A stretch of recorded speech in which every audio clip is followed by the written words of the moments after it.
T-minus 10, 9, 8, 7, 6, 5. In 1977, the greatest adventure in space exploration commenced. We have ignition and we have liftoff. Our eyes, our minds, our souls are moving out through the universe. You can only do things for the first time once. And Voyager kept doing things for the first time over and over again. 2 robots were built to be able to think and explore by themselves in the deep reaches of our solar system. None of the managers really appreciated the complexity and the autonomy that we just launched into space. Yet both missions went seriously wrong only moments after taking flight. We thought that we'd lost the spacecraft. They went on to make astounding and unexpected discoveries. When you see things that you did not predict, that's when there's the most to learn. We were just seeing that time after time. The Voyagers were the creations of NASA's Jet Propulsion Laboratory, where a brash young scientist had just been put in charge. I guess there's an obvious question, which is what about the lab itself? What about its people, its organization? Our sweeping change is imminent. His ambition was to take the next steps in exploring the solar system. Instead, he found himself struggling for JPL's very survival. And the greatest exploration was going on. It's the very time that the program was being strangled. This is a story of triumphs. I just kept saying, what's that? What's that? And setbacks. It's not there. What's all this noise? Most of all, this is a story of perseverance by people and machines struggling against forces put in their way. The stuff of dreams, beginnings of the space age. Next.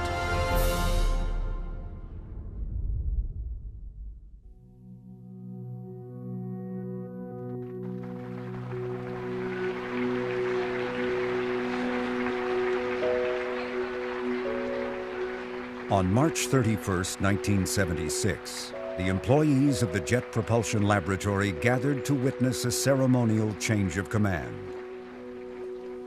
Good afternoon. Welcome, ladies and gentlemen. Presiding over the event was Caltech's president, Harold Brown, who offered generous praise for the outgoing director, William Pickering. Having this large-scale open-air gathering was not Dr. Pickering's idea, but I persuaded Bill that 21 years' service could not go unmarked. No one, neither before nor since, has served in the post as long as Bill Pickering. Many JPLers had never known another leader, and he was widely admired, if not beloved. Bill Pickering was revered. He was Mr. JPL. When he retired, everybody wore Mr. JPL badges that had a cartoon image of him on it. So it was a real earth-shaking event to have a new director. Thank you. You know, it seems to me that this last couple of weeks, I have been spending quite a large fraction of my time saying goodbye to you. Of course, it's been an opportunity to think about the laboratory and what we have done. And Bruce, in thinking about the laboratory which you're going to take over, what are the initial conditions? What is the starting point for this? Well, first of all, the assets of the laboratory are these people in front of you. Pickering was a Caltech professor who had helped JPL develop the Army's first generation of strategic missiles. In 1954, he was named the lab's director. During his tenure, JPL built and helped launch the first U.S. satellite. It was only the beginning of an impressive list of achievements. JPL spacecraft were the first to touch the moon for the United States, the first ever to fly by another planet, and the first to orbit another planet. These and other accomplishments had not come easily, and not just because of technical challenges. The transition from building missiles for the Army to becoming in 1958 part of a new federal space agency called NASA had been difficult. There was often an undercurrent of tension between Washington and Pasadena. Some of the discord was personality-driven, but many disagreements derived from the uniqueness of JPL. While the laboratory's land and buildings are owned by the federal government, the staff are employees of one of the world's most prestigious universities, the California Institute of Technology. Given its academic tradition, JPLers were and remain as independent-minded as they are inventive. The same could be said of the incoming JPL director, 43-year-old geologist and Caltech professor Bruce Murray. Fix the planet and clouds that move in the... Murray had previously been a member of the mission that captured the first close-up images of Mars. It was one of 4 planetary missions in which he played a key role. From these events, he had experienced the lab from the inside out. Yet, in many ways, Murray was an unusual choice. His resume listed no management credentials. He was a scientist, not an engineer, and he was known as a contrarian, with a reputation for brash outspokenness. You don't know what you're going to see. Bob is unimpressed with what you're going to see there. I am too. And now in 1976, Murray's charge was to revitalize the lab and to drum up new business. For the pipeline of new missions was alarmingly thin. It's easy to run a lab, he declared. What's hard is creating the future.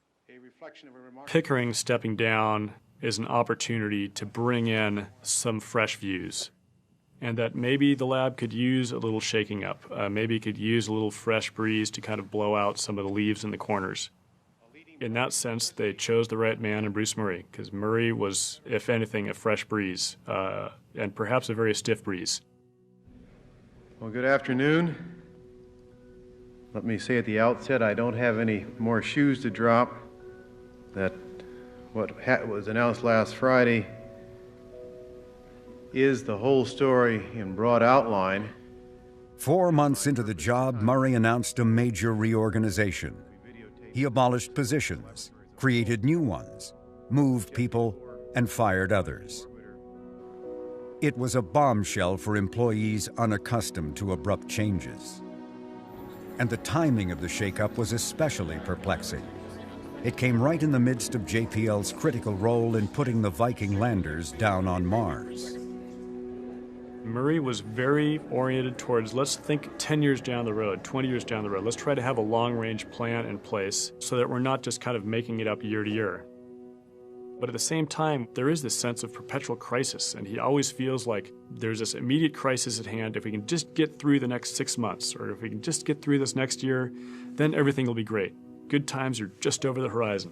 And it's this very funny contradiction between wanting to have, stable long-term plans, but in the short term, it's this just constant ferment and turmoil. And so we're in the anomalous position of riding a crest of success and at the same time having to take rather bitter medicine at times in order to extend that streak into new areas and into the future. Though he did not know it, Murray had just articulated the major theme of his time as JPL's director. His years would be the best and worst of times. The world would witness one spectacular achievement after another. Yet behind the scenes, there was often the threat that JPL might never again build a spacecraft to explore the solar system. Years later, Murray would look back and say, "I had no idea about what I was getting into."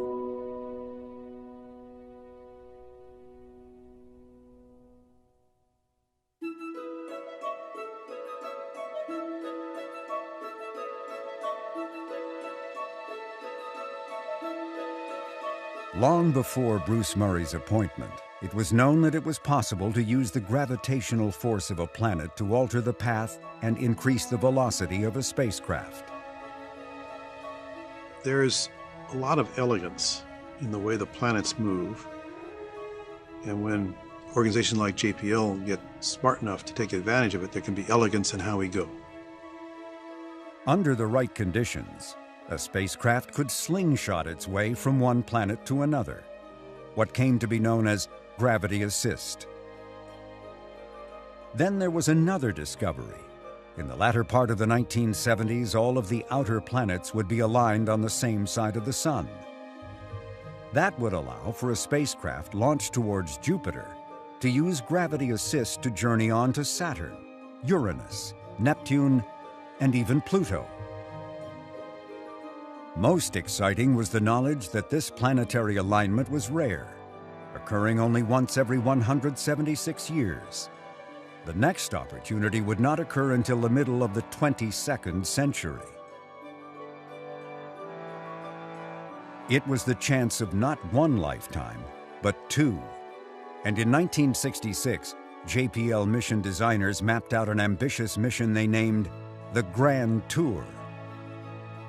4 highly sophisticated spacecraft would be sent out to reconnoiter the outer planets.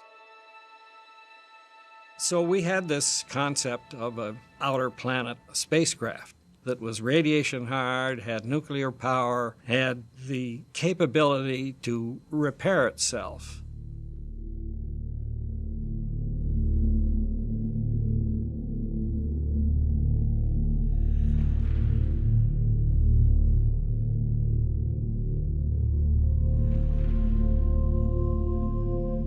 But the Grand Tour came with a grand price tag of $1 billion, the equivalent of $7 billion in today's dollars.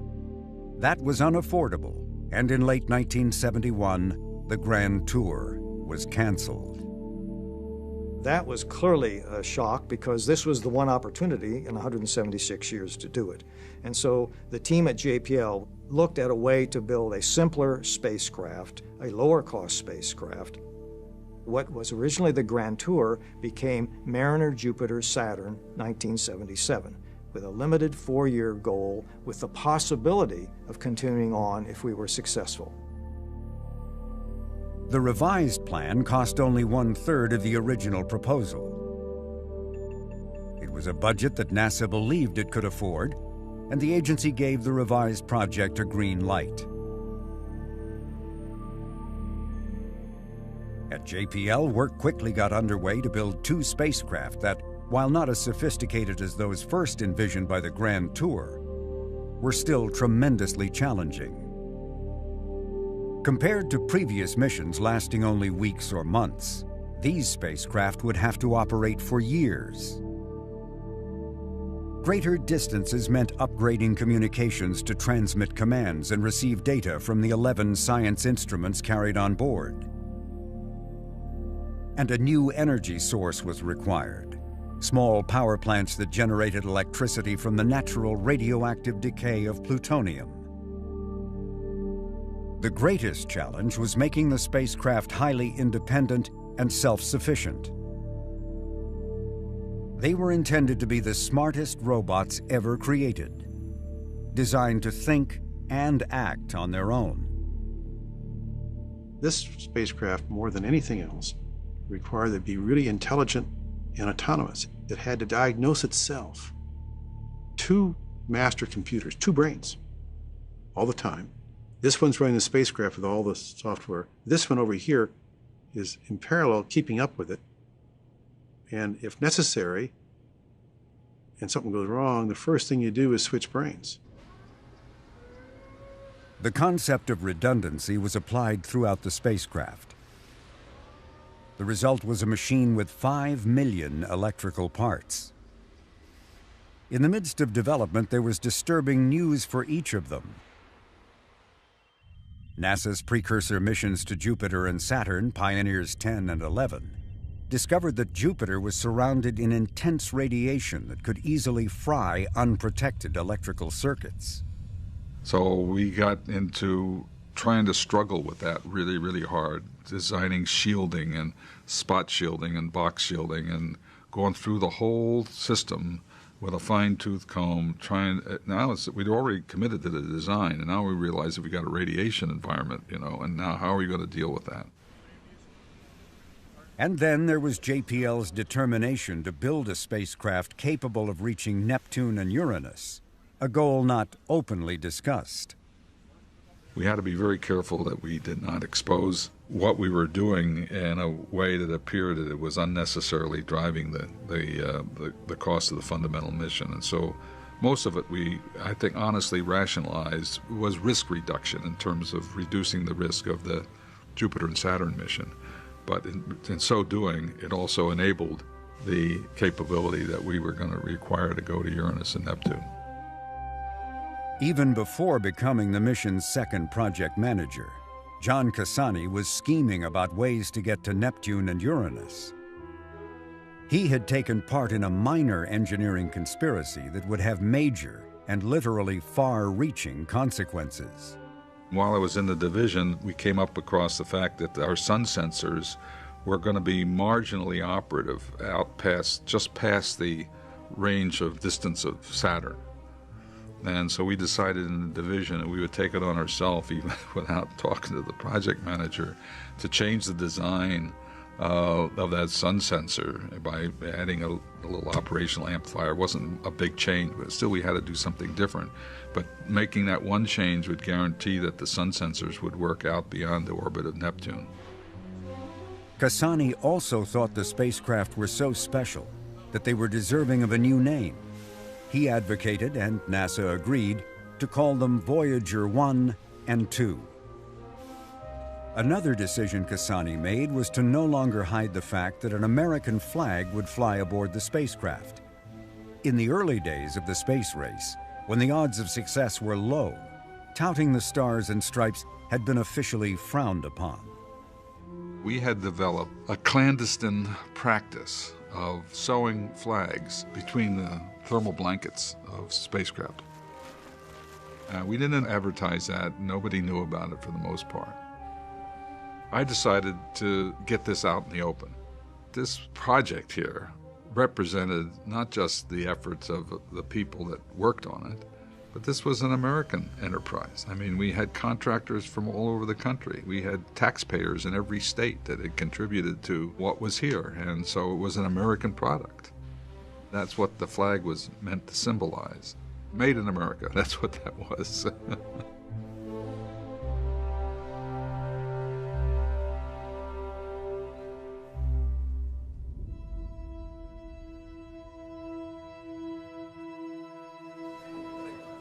In July of 1976, the much-anticipated launch of the Voyagers was still a year away. Managerial credit for their development belonged to Murray's predecessor, William Pickering, but they would be Murray's to fly.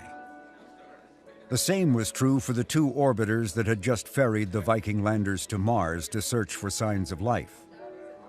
They had been built on Pickering's watch. Before becoming director, Murray had been a critic of this mission, believing the technology did not yet exist to identify the signatures of life. But now he saw the landings as a public relations bonanza to build support for the next missions he wanted to fly.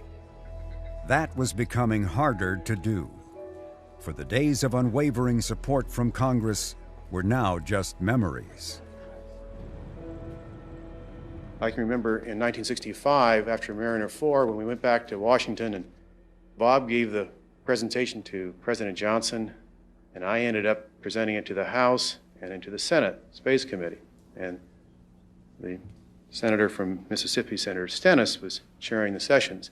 And so I went through the little play with these pictures, which most of you must remember. Looked a little bit like moldy wallpaper, but anyway, we drew some profound conclusions from them. And it was over, and as I was going out, Senator Stennis got up and said, "Son, I didn't understand a word you said, but it was great." Well, I think you realize that those days are over where the achievement alone appeals to this nationalistic rivalry with the Soviets.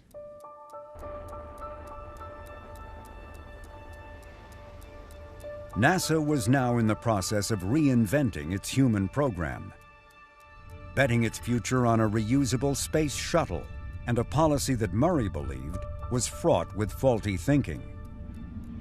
At that point, NASA was one-dimensional as an agency, and that was to develop successfully the Space Shuttle. It had been developed to be a government monopoly run by NASA. The only way you'd be able to get into space was using the shuttle. This is for cargo. This is for communications. It was nuts. It was a patently absurd idea. The shuttle could haul a payload only as far as Earth orbit. To send a spacecraft further required another launch from low Earth orbit using a second rocket. That made the shuttle an especially poor match for deep space missions. When I came to JPL, I realized this was threatening the whole Planetary program, and that was my business. Developing the shuttle was an immense task. It was running over budget and behind in schedule, putting pressure on NASA's other missions. One was an ambitious space telescope that in time would come to be known as Hubble. It too was pushing boundaries of technology and costing more than planned.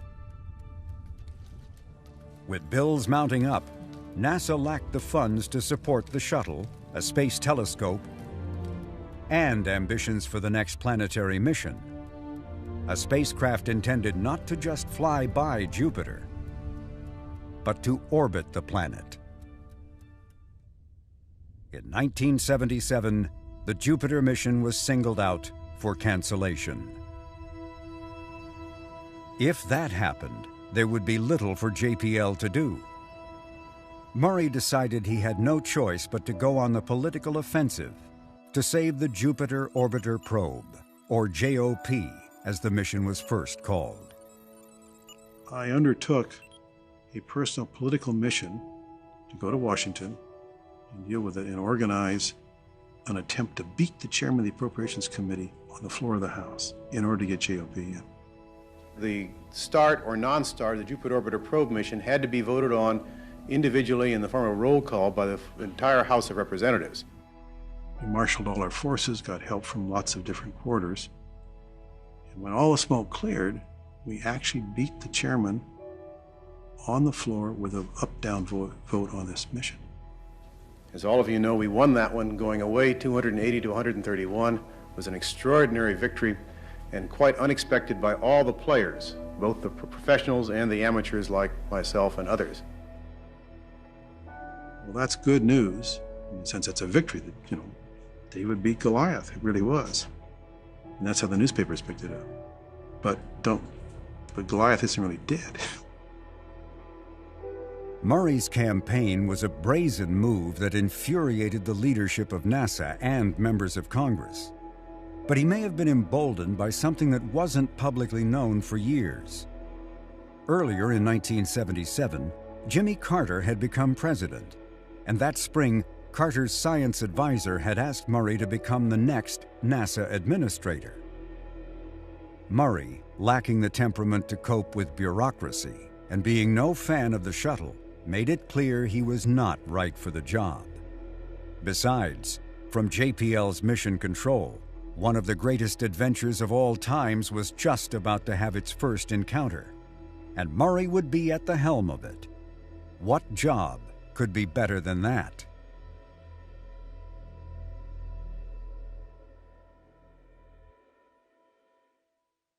T-minus 15 seconds and counting. T-minus 10, 9, 8, 7, 6, 5, 4, 3, 2, 1. We have ignition and we have liftoff. We have liftoff of the Titan Centaur carrying the first of two Voyager spacecraft to extend man's senses farther into the solar system than ever before.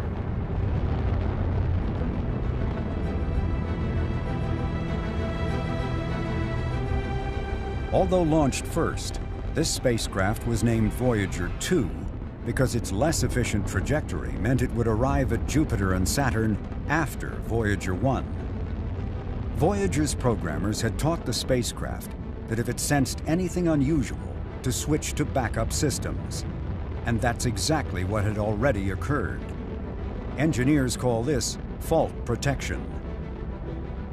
The fault protection started doing its thing, reconfiguring the system. We're still attached to the launch vehicle. It's in the early stages of its flight, and the first thing we see are the gyros being swapped. Gyros provide a sense of balance and orientation. And Voyager 2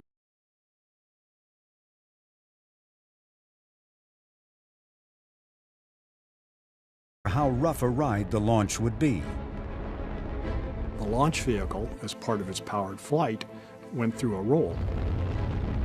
And the spacecraft would never have done that on its own, so the spacecraft thought that was a fault. I think there were 6 or 7 different states that it went through in trying to correct the fault. Well, soon I can't have 2 gyros fall. Must be a computer that has failed. It switched out. We had redundant computers, so it switched out computers. Well, it can't have been that. It must have been something else. So it went through this whole sequence of trying things, and we thought, holy mackerel, this spacecraft looks like it's going bonkers. And we thought that we'd lost the spacecraft.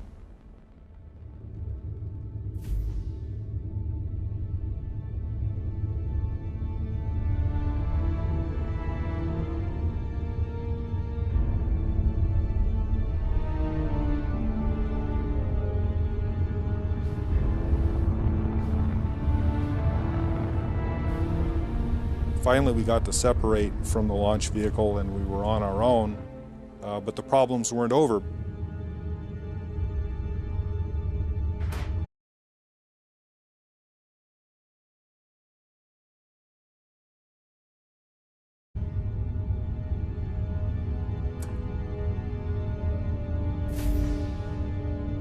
And far worse, the spacecraft was now slowly tumbling.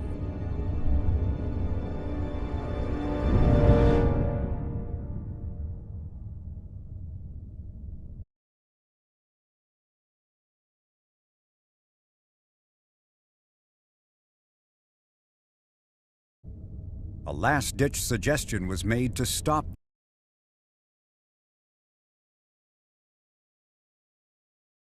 Chris Jones knew that then the spacecraft would be unable to lock onto the Sun to properly orient itself to head on to Jupiter, and that would mean a lost mission.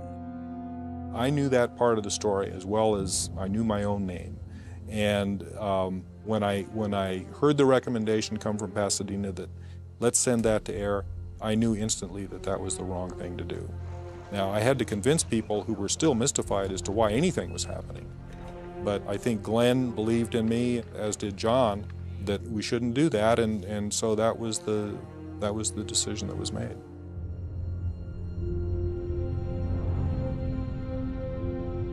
The Voyagers were designed to take care of themselves in the far reaches of space. No one thought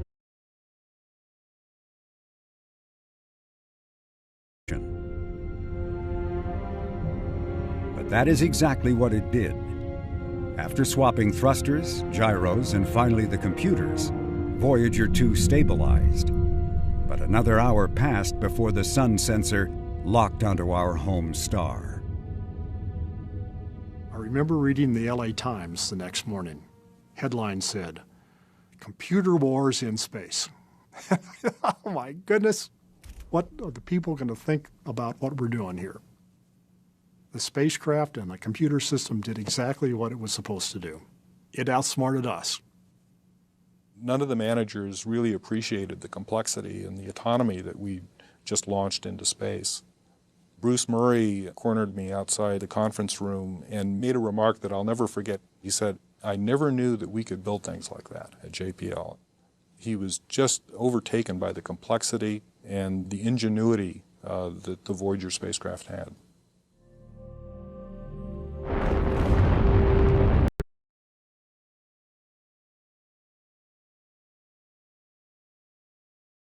The launch of Voyager 1 had its own scare. This time, though, the problem wasn't with the spacecraft, but the launch vehicle. The first stage Titan underperformed, requiring the computer aboard the second stage rocket to compensate with a longer burn. When this second burn ended, placing the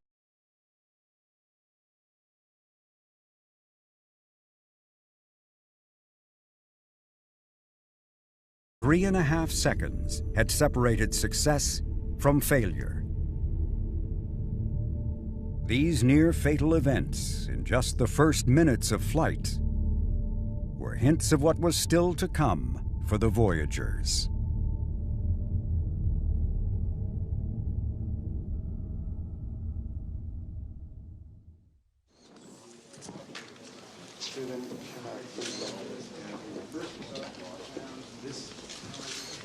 The Voyagers were just underway, but already they had caught the imagination of the world.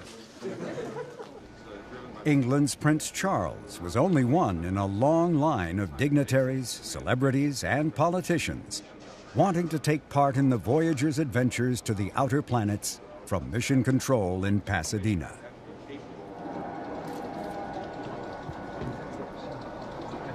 Station 43, this is Voyager Command. Voyager Command, 43.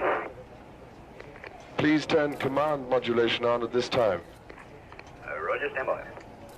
The spacecraft promptly responded to the Royal Command, but the Voyagers weren't always so obedient. Even after the difficulties of the launches, mission engineers were still underestimating the complexities and independence of the machines they had created. And because they were so smart, it took a lot of time to learn how to fly these spacecraft. So initially, for the first 6 months, we were constantly trying to catch up in our learning how to fly these spacecraft safely. A problem with Voyager 2's thrusters was causing it to behave erratically. And then an issue cropped up with Voyager 1. Its scanning platform that moves the spacecraft's camera and other science instruments was refusing to budge. Engineers became so focused on fixing this problem that they neglected to send a routine but vital transmission to Voyager 2. We did not send a necessary command to the spacecraft, and it thought its receiver had failed, and it switched to the backup receiver, which had failed. Through inappropriate actions by the ground system, we lost one of the Voyager 2 receivers. Fault protection stepped in again and saved the day there. For 7 days, all contact with Voyager 2 was lost. But after the week passed, the spacecraft switched back to its partially functioning backup receiver, as it had been programmed to do. But relief that contact had been reestablished was tempered by knowing that for the rest of its life, Voyager 2 would be essentially tone deaf. To hear instructions from Earth would require special frequency adjustments. And should the backup receiver fail, Voyager 2 would be unable to receive any further commands, and the mission would be lost. Lab management was concerned at the ability to fly these two spacecraft, number one, for their complexity, and two, the fact that many of the talented people that had participated in the design were now off the project. After finding a solution to Voyager 2's receiver problem, the engineering team went back to tackle the stuck platform on Voyager 1. It seems like the more commands we send, the easier it seems to move, like it may be slowly working through whatever. The next concern was enduring the intense radiation surrounding Jupiter. Flying too close to the planet for too long could be fatal for the Voyagers. We knew we wanted to go by Io, so we had to have one close pass of Jupiter and take a dose. Radiation was only one of many considerations in deciding what corridor through Jupiter and its moons the Voyagers should take. If you looked at all the launch arrival combinations that we could have, there were something like 10,000 of them. And there seemed almost as many questions. What route would provide the most science? By what combination of instruments? How close in could the Voyagers fly and still survive? And how could Jupiter's immense gravity be best put to use? Calculating that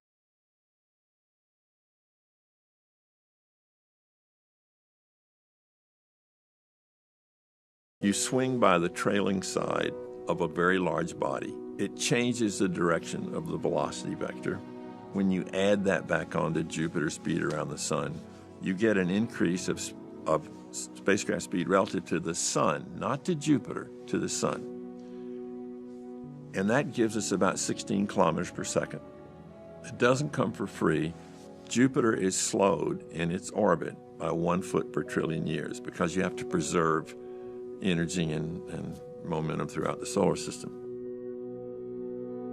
A major decision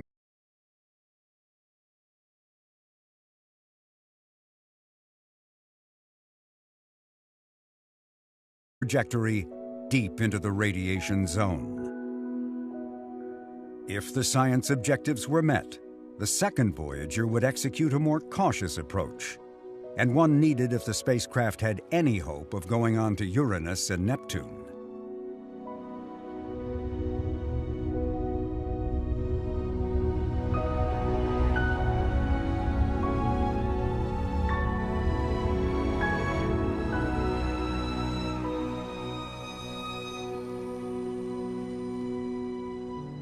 The pictures that are transmitted to us from the spacecraft come down in the form of black and white photographs.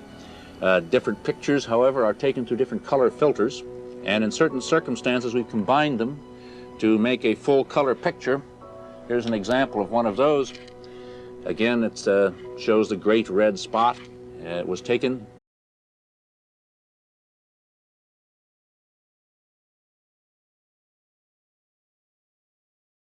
They're all just, blazed into my head. Every day you're getting closer and closer to something you'd never seen before at that kind of detail. So every day you were learning something new. Right. Now, how do you interpret that? This was the first time that we'd seen time-lapse movies. We take one frame every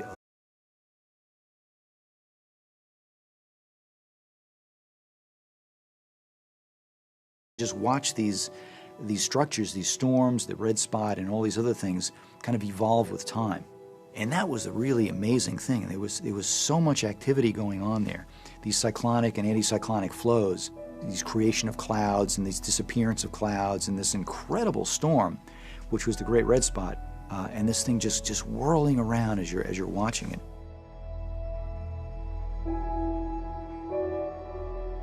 Almost as amazing as these images were the animations that provided viewers with an entirely different perspective and identity with the Voyagers. These spacecraft are millions and millions of miles away, okay? Sure, they're going to send back pictures.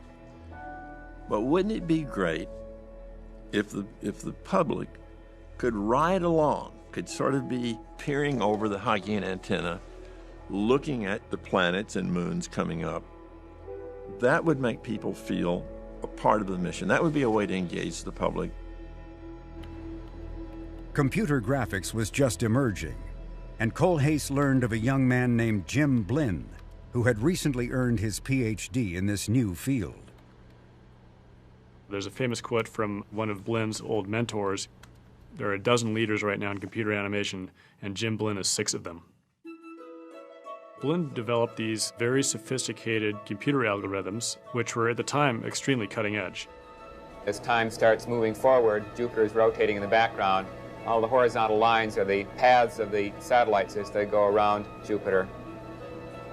Here we are flying in towards Saturn. And we fly underneath the rings of Saturn, but we're underneath the plane of the rings, so we're not going to collide with them, we hope. These were just wireframe animations and skins on the planets. The result for viewers of that time was spellbinding.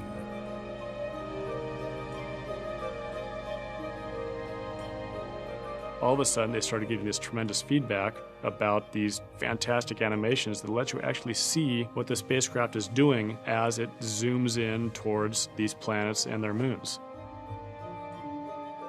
So these computer animations were a great hit and actually contributed to this tremendous public response to the Voyager encounters. Pretty soon you have these people from Hollywood coming up to JPL to get demos of this new animation software that Blinn had developed. And then they go back and say, we can incorporate this into our movies. Over time, computer animation makes greater and greater inroads into Hollywood, and of course now, anytime you step into a movie theater, you're going to be bombarded with these CGI effects, computer-generated images, which trace back to what Jim Blinn was doing here at JPL in the 1970s for Voyager.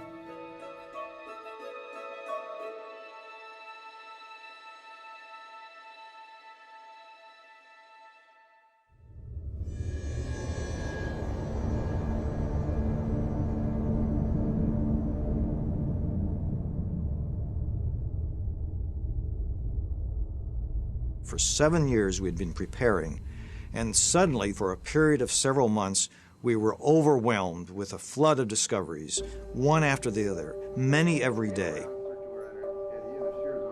One of the challenges we had in planning, because all this has to be pre-planned and all has to be loaded onto the spacecraft and then executed automatically. What do we look at? When? What do we observe at what time? Ed Stone was, and remains, the Voyager project scientist, the only person ever to hold the position. It has proven to be a plum assignment, but Stone, a Caltech professor of physics, had to be convinced to take the job. And eventually I realized that this was really an opportunity of a lifetime because we were going on a journey of discovery. Stone knew that taking the position would mean coping with sizable squabbles among a science team numbering over 200. But his low-key temperament made him an excellent choice for reaching consensus when faced with competing interests. We would occasionally have conflicts that seemed irresolvable. We would prepare a presentation for the project science group saying, these are the alternatives and combination of two of them. Dr. Stone at that point would hear from each of the teams what their opinions was, and then he'd say, okay, this is the way we're going to do it, and that's the way we did it. I think the point is that, you know, we don't want to work the problem here. If there are some problems, there's an outside forum to do it. Sure. It was a great training ground for learning how to handle conflicting science requirements. There's a phrase that shows up in discussing science conflicts. My science is better than your science. And if that's your only argument, you're not going to win. You've got to convince the other guys that you've got a point that your science is worth doing. And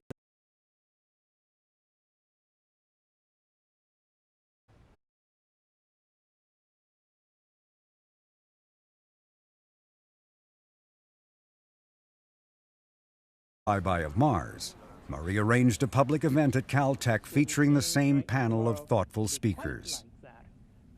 The only difference was that this time, Arthur C. Clarke, author of 2001, appeared via a recorded message air-shipped from his home in Sri Lanka. I'd like you to meet my friend Hal Jr., Christmas present from Hewlett-Packard back in 1969. It's still going strong after nearly 10 years and showing as yet no signs of rebellion. When Bill Pickering was here for dinner the other day, he gave me this photograph.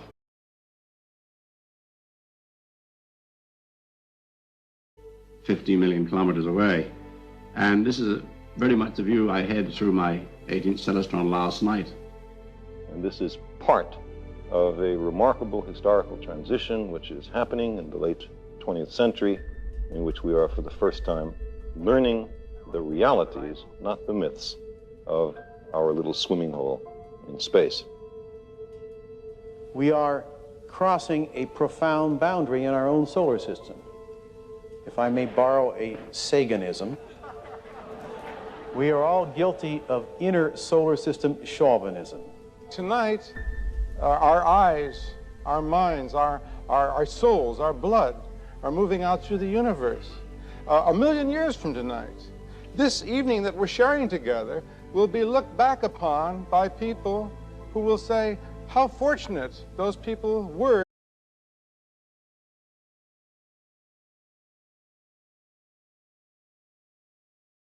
The evening and the morning to follow here, because we're part of history.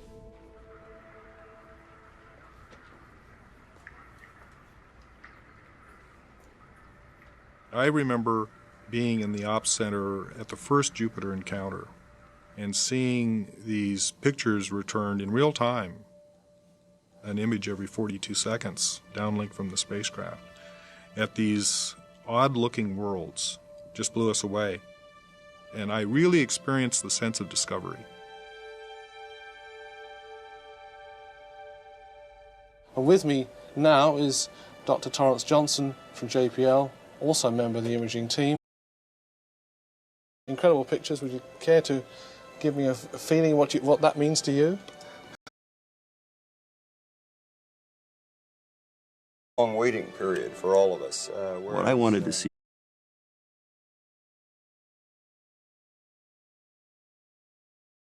these objects was different. They weren't all just cratered up icy mud balls. Callisto was the one we got a good look at first. It looked sort of like what everybody thought outer planet satellites ought to look like. It's sort of a dark surface with some bright spots on it that we knew were ice, and craters every place. Ganymede really started getting our attention because there were places on Ganymede that looked just like Callisto. But then there were places where that surface had been replaced by bright grooves and bands and a much brighter ice.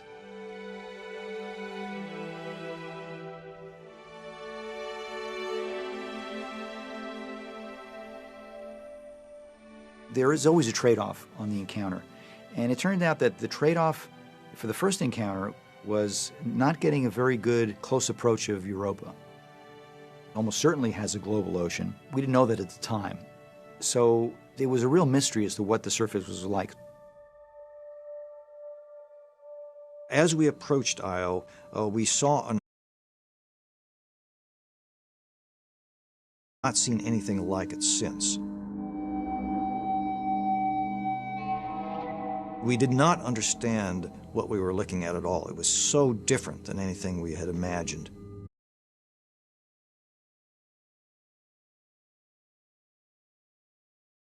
That is an image taken with a deep exposure to find the stars in the background that navigation engineer Linda Morabito noticed that there's this large plume off the limb of this little moon of Jupiter.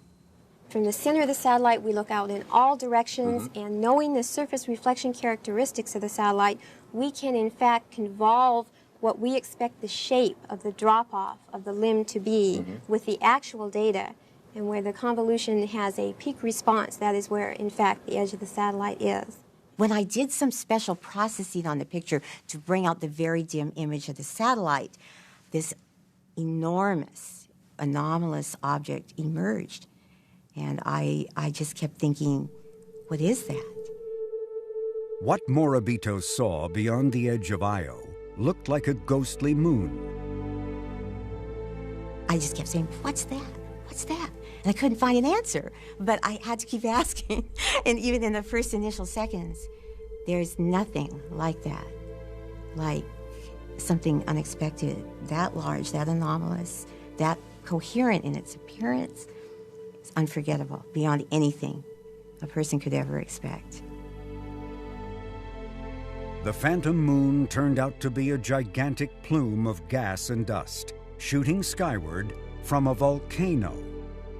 And that was the first indication that this is the most volcanically active body in the solar system, 100 times more volcanic activity than Earth. And yet it's just a small moon orbiting this giant planet. A colleague urged Morabito to write down how it felt to have made science history. I would glance up at a monitor to see Jupiter absorbing the beauty of Jupiter's cloud patterns. And then there was Jupiter.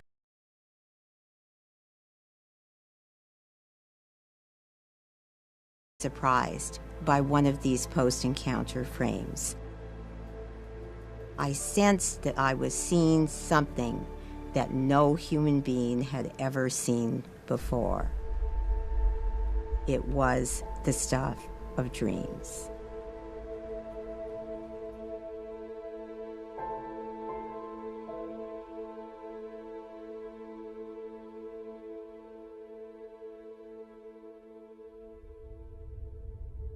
4 months later, it was Voyager 2's turn at the giant planet.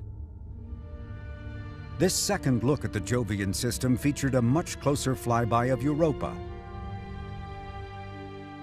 and a 10-hour volcano watch on Io.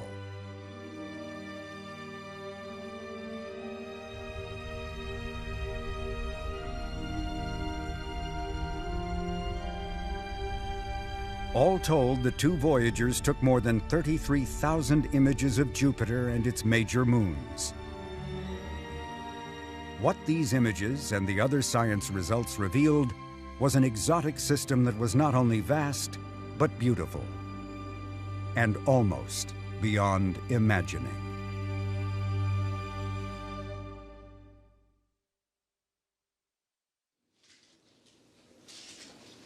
I'm determined as president to make sure that the United States always maintains its leadership in space exploration. 1 year after Voyager 1's encounter with Jupiter, Bruce Murray was among a small entourage invited to the White House, where President Jimmy Carter announced Voyager had been awarded the prestigious Goddard Memorial Trophy. I think the whole world was enraptured on 2 occasions in 1979 when the Voyager passed by our largest planet, Jupiter, and sent back some absolutely remarkable photographs that... The ceremony was an ironic reminder. Despite a claim for planetary exploration that reached all the way to the Oval Office, the pipeline for future planetary missions was meager, as were prospects of keeping intact JPL's skilled workforce. JPL had built up this expertise over decades, and some of that expertise was acquired quite painfully over many years, and then to just see that walk away and go out the door was a very painful prospect for the lab's leaders, including Murray. To keep the doors open, Murray began diversifying the lab's technical portfolio by addressing national needs in areas like energy and transportation. But it was a low time in spacecraft employment, and it kept some talented people in storage for a while, if for no other reason it had its value in that regard.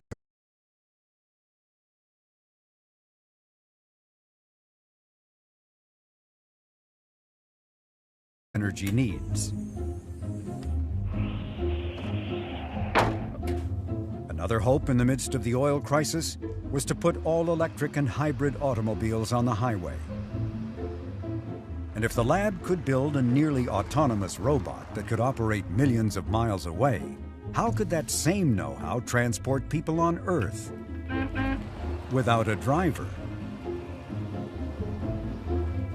Working for the Defense Department was another area that the lab was tentatively exploring. But foremost on Murray's hope for the future were new planetary missions. He declared they could no longer be sold on science merits alone. Those kinds of missions Murray labeled gray mice. He wanted ideas that could also catch the public's imagination. Such concepts were deserving of an unusual name, and Murray gave them a colorful one. Purple pigeons. And purple pigeons are the exact opposite of gray mice, right? You know, and purple pigeons also have the unfortunate element of not always being believed if you see one. The Pigeons included a rover on Mars, mapping cloud-shrouded Venus with radar, landing probes on Saturn's moon Titan and Jupiter's moon Ganymede, using ion propulsion to visit asteroids, bringing back to Earth rock samples from Mars, and Murray's favorite, rendezvousing with a comet. And not just any comet, but the most well-known of them all. Bruce right away realized this was a very purple pigeon, and if you could really rendezvous with Halley's Comet, a once-in-a-lifetime opportunity, the government wasn't going to turn you down on that. NASA was definitely going to get approval to do that kind of a mission, whatever it cost. The original idea for a mission to Comet Halley was the deepest color of purple. Solar sails were to be unfurled from the Space Shuttle spanning half a mile. Nothing even remotely like it had ever been flown. How compelling an idea it was. I mean, the idea is basically impossible as we understood it. Bruce loved the solar sail. He just thought it was romantic and really kind of a landmark in human history. A mission to Comet Halley became the cornerstone of Murray's roadmap for the future. So was the idea of creating a national advocacy organization to drum up support for planetary exploration. A highly unusual decision for someone running a major NASA facility. To create the group, Murray teamed up with his longtime colleague Carl Sagan. What they needed was someone to run it. So one day Bruce calls me into his office and says, so what's new? And so I start one sentence, and of course he cuts me right off and says, let me tell you what we're thinking of here. Lou Friedman was a standout maverick among a sea of them at JPL. This engineer from the Bronx had once led a small group of JPLers who, on their own and without management's knowledge, had tried to sell not one, but a batch of missions directly to Congress and the White House. And we didn't have any permission to do this, but we didn't know we needed permission either. You know, why can't you just call up somebody in the government and go to see them? When Murray heard of this escapade, he had to be talked out of firing Friedman on the spot. But the episode left a clear impression that Friedman was not to be counted among the gray mice. His unorthodox style was just the quality Murray wanted in a new role. And that's what led to the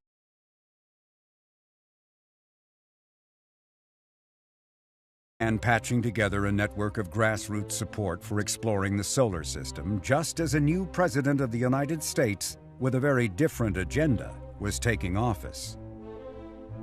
Just ahead was Murray's greatest crisis, and it would all take place as the two Voyagers swept through majestic Saturn.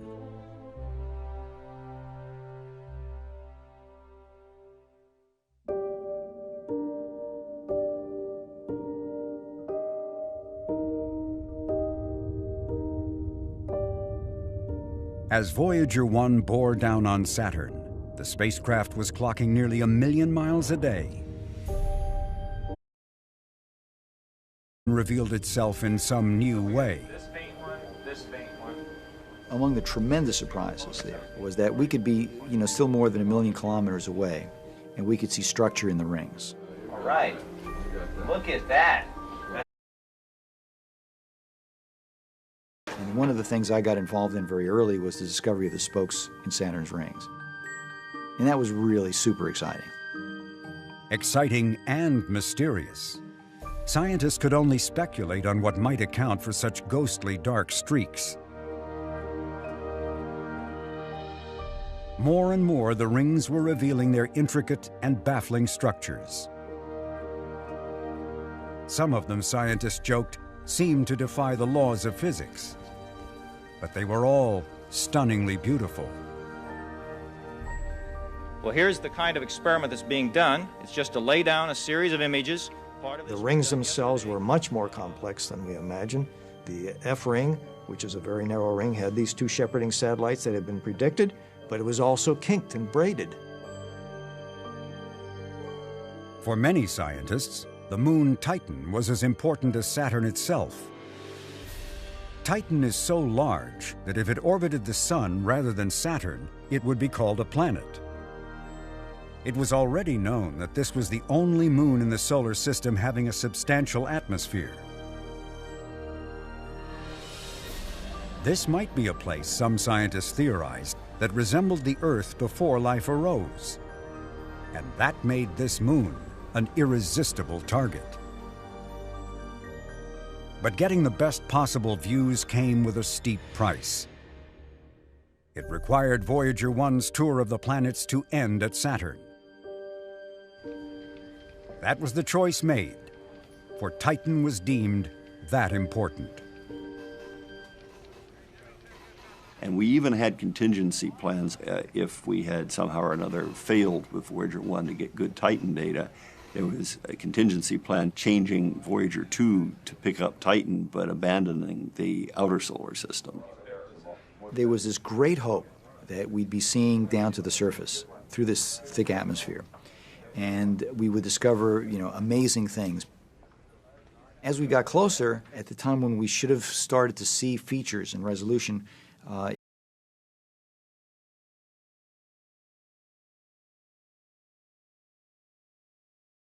was found to be, like our planet, rich in nitrogen. As hoped, this was in some ways a primordial Earth.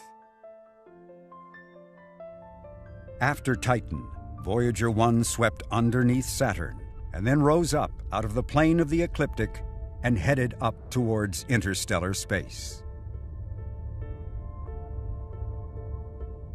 9 months later, Voyager 2 took its measure of the Saturnian system.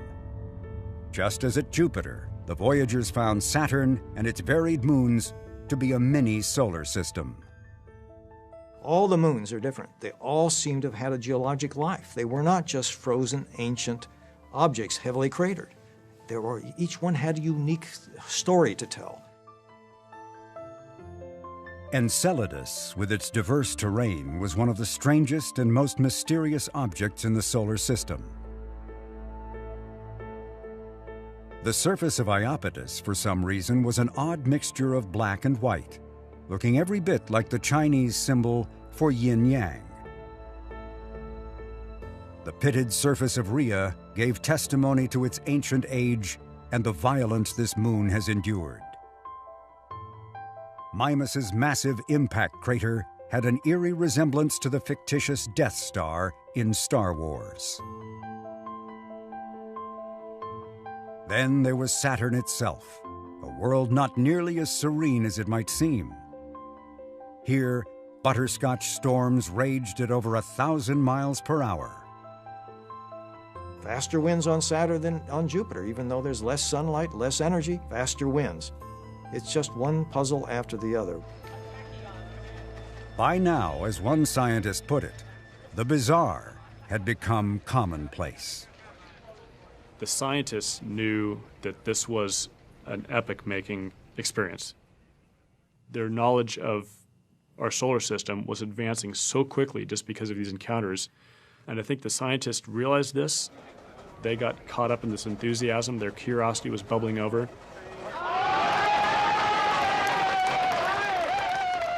I think that ultimately is also part of what drove the public response, that the public sensed the scientific excitement.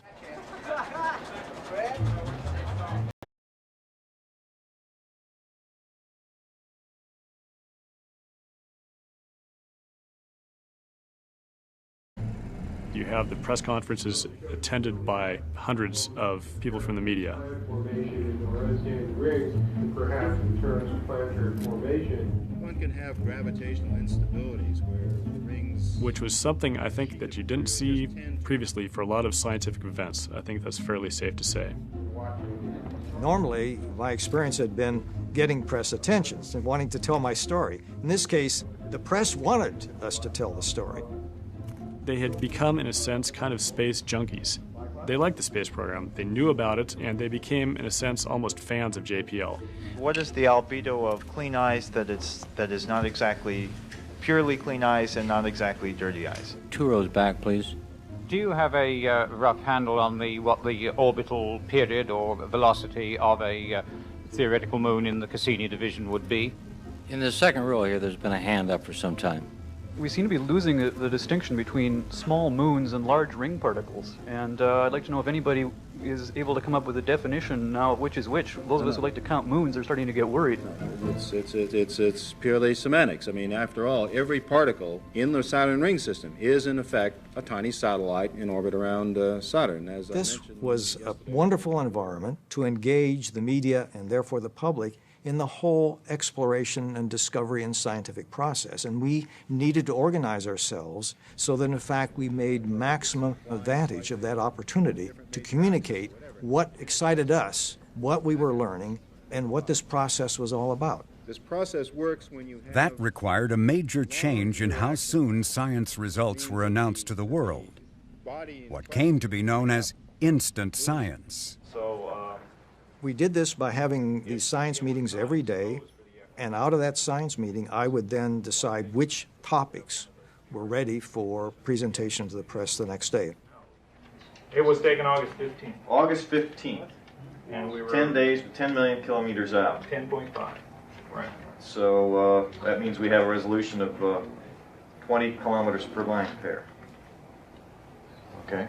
You guys take a long time to get your developing done.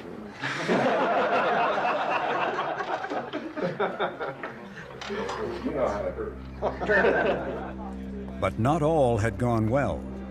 When Voyager 2 emerged from behind Saturn, more pictures were expected. Instead, scientists and engineers were surprised to see only static on their monitors. It's not there. It's not there. Hundreds of reporters have been here at JPL. That's the white. What's all this noise? The Voyager 2 scan platform has developed a problem. This platform is articulated in two dimensions, in the azimuth or rotation dimension, and at some point I'll go down and show you how that works. But basically, hoping to get as much data as possible, scientists had worked the scan platform holding the cameras so hard that it froze, refusing to budge. I was probably responsible for cramming in about as much as we could possibly fit.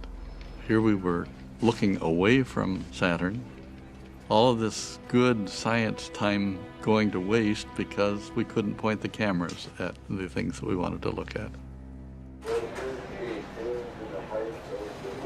See, right now we're attempting to send up a CCS load, a block of instructions up to the spacecraft. And we're having some trouble doing it right now. There is not sufficient time to, even though the platform appears to be working better and better, to certify it in a way that would allow us to let the sequence issue azimuth and elevation slews. I finally suggested if we could just swing the platform very slowly in a way that we know it'll work back toward the planet, we could at least keep it pointed there and collect data on the planet and on some of the moons during the time period that they were figuring out what the real problem was. They tried it, it worked. We got a lot of data that we would not have gotten otherwise. I'd like to show you this first image. It's kind of special in that we had thought that we had lost all of the extremely high-resolution data on Tethys. Well, this was acquired several hours after the scan platform problem occurred.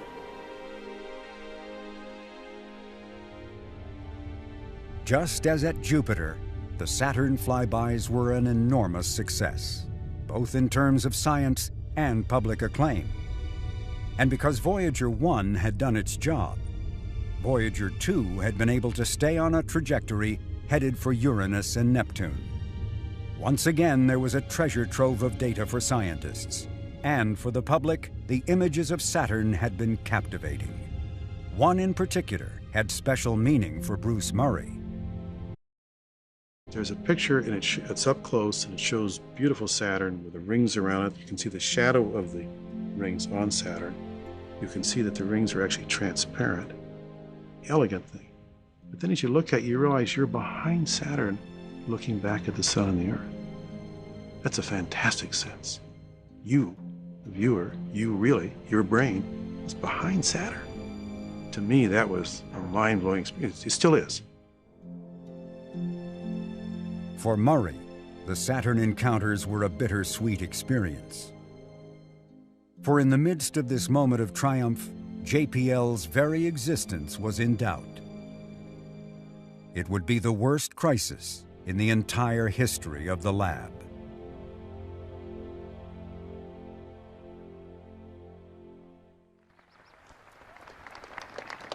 Bruce, I present this medal to you for outstanding direction and inspired leadership of the Jet Propulsion Laboratory in accomplishing the Voyager's epic mission, which gave mankind more knowledge of Jupiter and Saturn than produced in all of recorded history, and which shall serve as a lasting tribute to your distinguished service, the Jet Propulsion Laboratory and the National Aeronautics and Space Administration. Bruce Murray was one of many honored by NASA between the two flybys of Saturn.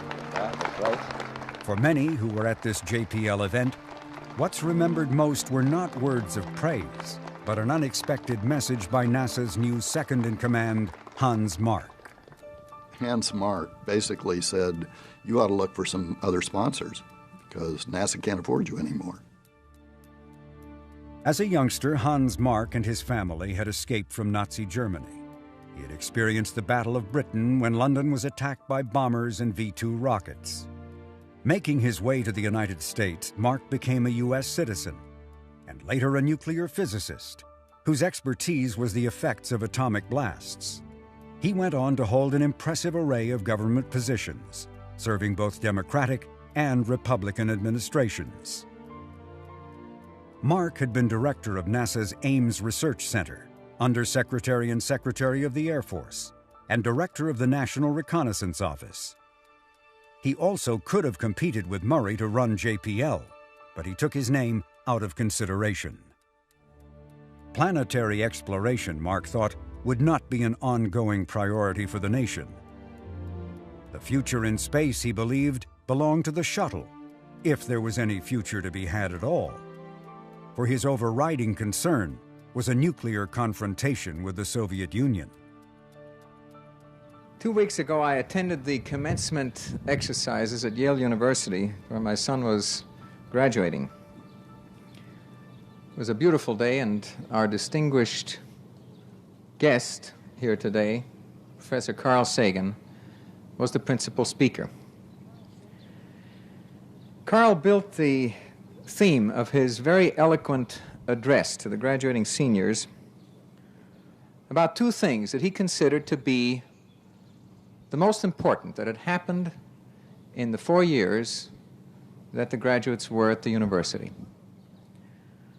One was the fact, ladies and gentlemen, that 1,000 new nuclear warheads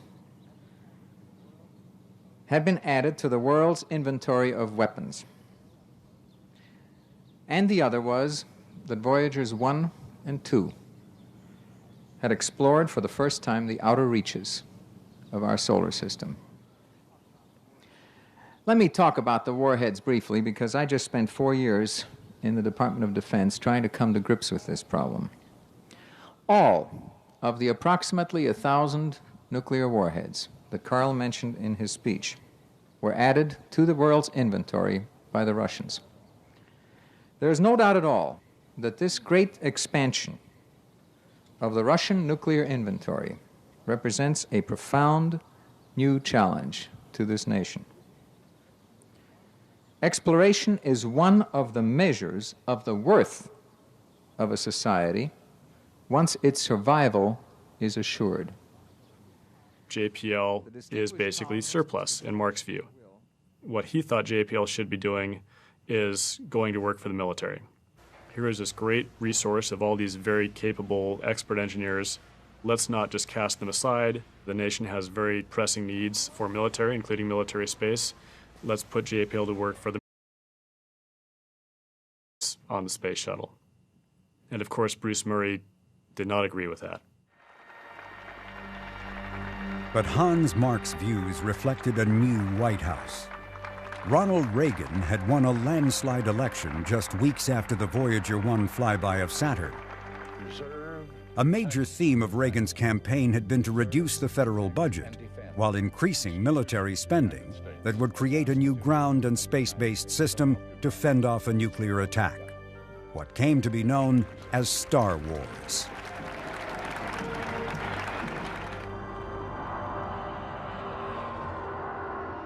These policies put more pressure on NASA as it worked to get the shuttle flying, and a huge challenge for James Beggs, Reagan's choice to run the space agency. Without enough money to go around, all planetary missions were now at risk. But Beggs had no wish to be remembered for ending the first explorations of the solar system. His requests to meet with White House officials to make his case for more funding were met with silence. Then Beggs tried a different tactic. Beggs kind of pushed that back at the White House and said, okay, if you want to cut from our budget, we're not going to make the cuts. You're going to tell us where to cut. You're going to set the policy. And if you say that We have to have these cuts, and these cuts mean sacrificing JPL, which is a major institution in California, which is Reagan's home state. Then go ahead and make that cut. But we're not going to make that cut. You're going to make that cut if you're forcing these decisions on us. Already, missions to study the Sun and Venus had been eliminated.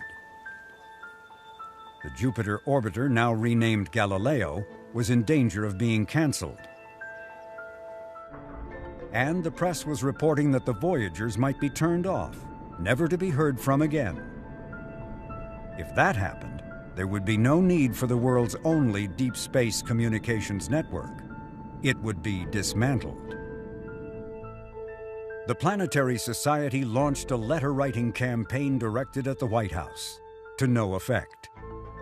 Thousands of unopened letters were simply passed on to NASA for a form letter response.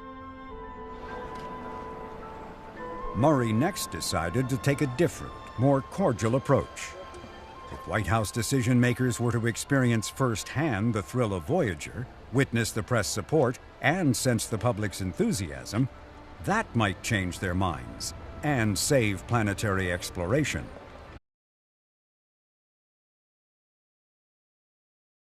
And a presidential advisor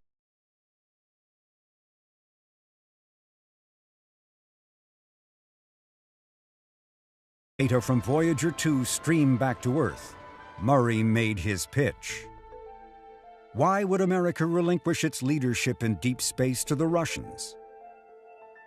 For what earthly reason should the United States give up the chance for Voyager 2 to explore Uranus and Neptune for the first time ever? And still ahead was the opportunity to visit for the first time a comet.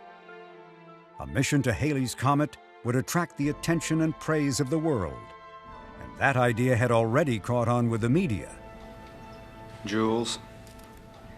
So as I understand it then, Mr. Beggs, you're saying that if the mission makes sense, if Bruce and his team can prove to you a reasonable chance of our spacecraft bringing back a sample, you will do the Halley's Comet mission.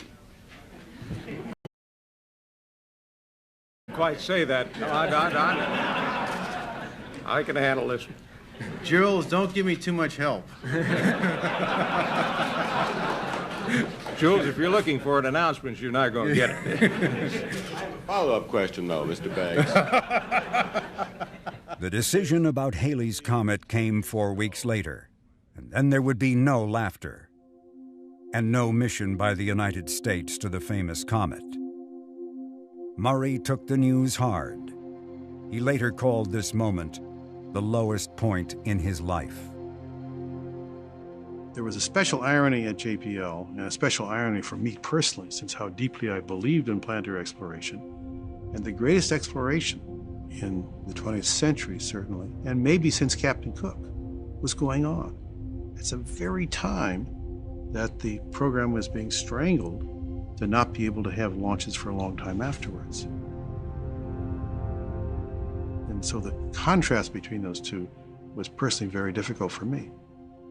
As a beginning, let's review what I call Black September, which was it was a bad month. It was only in literally just a month after the Voyager encounter at Saturn. The first thing, the very bitter pill, was we were unable to get the U.S. Solar Polar spacecraft restored. We were at the same time trying to get the Halley Intercept mission introduced into the budget, and that was also unsuccessful. So that was a very, very disappointing period. But then there were all these rumors in the newspapers. The DSN was going to get shut down, perhaps. Voyager was going to be silenced. We were going to send a lobotomy command to it. Galileo was going to get canceled. There was even a question whether JPL's status as a NASA center was in jeopardy. And there were going to be massive layoffs, or the concerns about that. So I guess the question you should ask, and certainly one I ask, is what the hell's going on here? And you have to read something into that the United States is backing away from being number one in deep space. After recounting Black September, Murray went on to put the best face he could on a major announcement. And we're on a new trajectory now. And JPL is changing with it, and it must. JPL must evolve. Hans Mark had been urging Murray to forge a strong partnership with agencies responsible for U.S. intelligence satellites. But Murray chose a different path. After getting Caltech's approval, he struck an agreement with the Army to develop battlefield coordination systems, work which he believed would be less classified and would have less of an impact on the lab's culture of openness. And what I got the support for was to increase the fraction of work at JPL for the Defense Department from its current 6% to perhaps 30%, a significant one. Taking on defense work was exactly what Hans Mark had been pressuring Murray to do. In his memoir, Murray put it this way: Mark's vision of the future was coming true, and I had become a character in it. The climax to this drama came when Mark returned to JPL with a blunt message. In a meeting in front of the lab's senior leadership, the NASA deputy administrator took Murray to task. He declared that Murray's obsession with planetary missions and stubborn reluctance to embrace defense projects had put JPL at great risk. Murray was stunned by the public dressing down and what was a blunt, unmistakable message of no confidence. They wanted you to support the program. Loyalty above judgment. Ever heard that before? Good morning. 3 months later, on April 2nd, 1982, on the 6th anniversary of his directorship, an emotionally exhausted Murray addressed the laboratory. The last several years have been especially hard on dreamers and visionaries like so many of us at JPL. Now that we have passed the nadir point, recognized a change, shifted direction slightly, negotiated the initial arrangements to permit a new direction for JPL, the fact is that the director himself has got to ask himself, is he willing to lead JPL entirely through the next decade? But that time has come, and I have notified President Goldberger of my intention to step down as JPL director later this year, and Mr. Beggs has also been notified.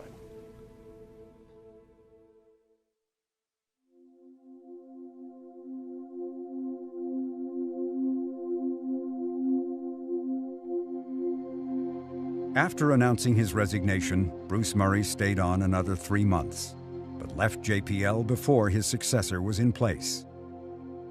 Murray returned to Caltech as a professor and continued his involvement in the Planetary Society until his retirement. He died in 2013 at the age of 81. Murray had been best at seeing the big picture. His criticisms of the Space Shuttle were tragically borne out.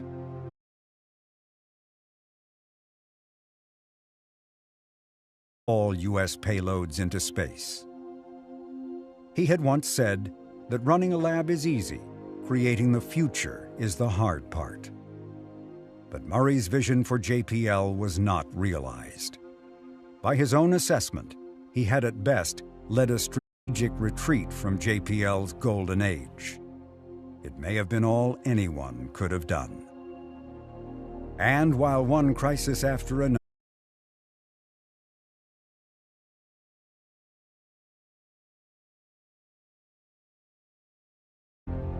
Venus would be mapped with radar. Ion propulsion would be used to propel spacecraft to comets and asteroids. An orbiter would circle Saturn, and a probe would be dropped onto the surface of its moon Titan. And rovers would rove on Mars. At the time of Murray's departure, he could take comfort in knowing that JPL was still exploring the solar system. The mission to Jupiter had survived, and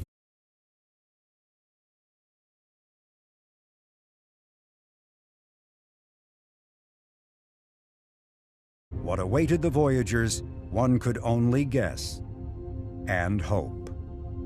In 1982, the same could be said for JPL.